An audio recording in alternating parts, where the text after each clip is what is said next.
DPWH Secretary Rogelio Singson denies allegations of overpricing in the construction of bunkhouses for survivors of Super Typhoon Yolanda. Singson says he is ready to resign if such claims are proven to be true.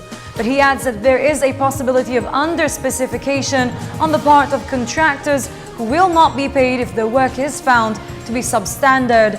More from Rock Ignacio. There is no overpricing in the construction of bunkhouses in areas damaged by Super Typhoon Yolanda in eastern Visayas. DPWH Secretary Rogelio Singson made the assurance amidst reports of alleged kickbacks in building the temporary shelters for the victims. Distinguish first between overprice and under specs. No? Overprice means that there are specifications detailed given by DPWH, and the unit prices of these bunkhouses are above what normally would be in the marketplace. That's overpriced. I can tell you there's no overpricing here. The DPWH chief admitted that there might be a possibility that some contractors may have not followed the specifications, but Singson clarified that the contractors will not get paid if their work is substandard. He already talked with Presidential Assistant on Reconstruction and Rehabilitation, Secretary Pamphilo Lacson, on the issue. Accredited contractors by the DPWH from Metro Manila, Regions 3, 4A, 4B, and 8 are building the victims' temporary shelters in the area.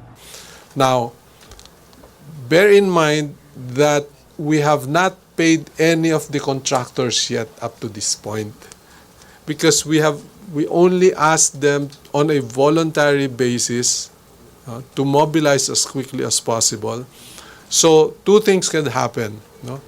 If the contractors did not follow the specifications that we gave them, they will not be paid. Okay?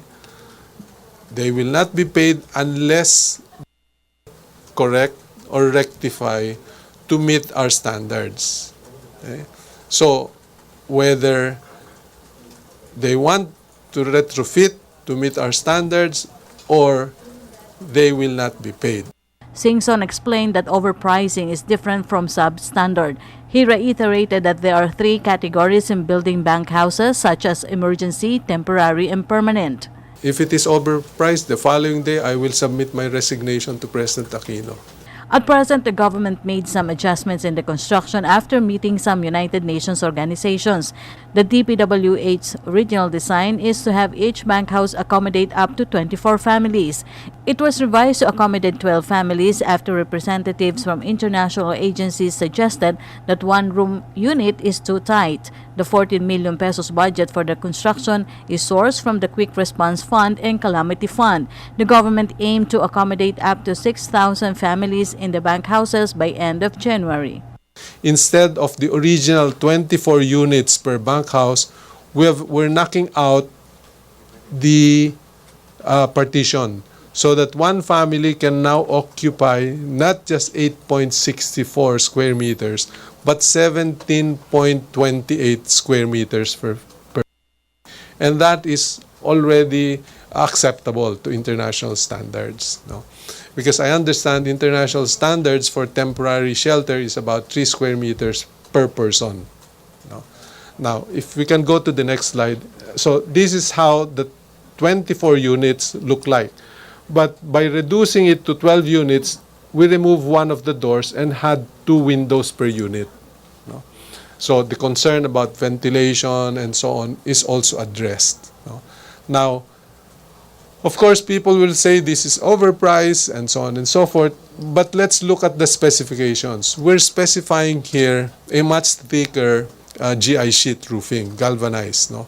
126 of the 222 bunkhouses are completed. The DSWD and the LGUs are responsible for the families that will be transferred to their new shelters. Singson also believed that politics is behind misinformation about the construction of bunkhouses.